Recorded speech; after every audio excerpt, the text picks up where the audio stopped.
السلام علیکم۔ ایک ہیڈ ماسٹر کے بارے میں ایک واقعہ مشہور ہے۔ جب وہ کسی اسکول میں استاد تعینات تھے، انہوں نے اپنی کلاس کا ٹیسٹ لیا۔ ٹیسٹ کے خاتمے پر انہوں نے سب کی کاپیاں چیک کی اور ہر بچے کو اپنی اپنی کاپی اپنے ہاتھ میں پکڑ کر ایک قطار میں کھڑے ہو جانے کو کہا۔ انہوں نے اعلان کیا کہ جس کی جتنی غلطیاں ہوں گی اس کے ہاتھ پر اتنی ہی چھڑیاں ماری جائیں گی۔ اگرچہ وہ نرم دل ہونے کے باعث بہت ہی آہستگی سے بچوں کو چھڑی کی سزا دیتے تھے تاکہ تکلیف کی بجائے صرف نصیحت ہو، مگر سزا کا خوف اپنی جگہ تھا۔ تمام بچے کھڑے ہو گئے۔ ہیڈ ماسٹر سب بچوں سے ان کی غلطیوں کی تعداد پوچھتے جاتے اور اس کے مطابق ان کے ہاتھوں پر چھڑیاں رسید کرتے جاتے۔ ایک بچہ بہت گھبرایا ہوا تھا۔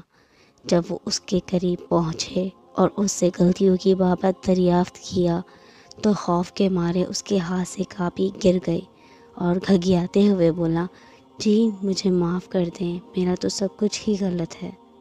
معرفت کی گود میں پلے ہوئے ہیڈ ماسٹر اس کی اس جملے کی تاب نہ لا سکے اور ان کے حلق سے ایک دلدوز چیخ نکلی۔ ہاتھ سے چھڑی پھینک کر زاروں قطار رونے لگے اور بار بار یہ جملہ دہراتے، میرے اللہ مجھے معاف کر دینا، میرا تو سب کچھ ہی غلط ہے۔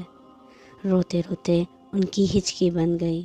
اس بچے کو ایک ہی بات کہتے، تم نے یہ کیا کہہ دیا، یہ کیا کہہ دیا میرے بچے، میرے اللہ مجھے معاف کر دینا، میرا تو سب کچھ ہی غلط ہے۔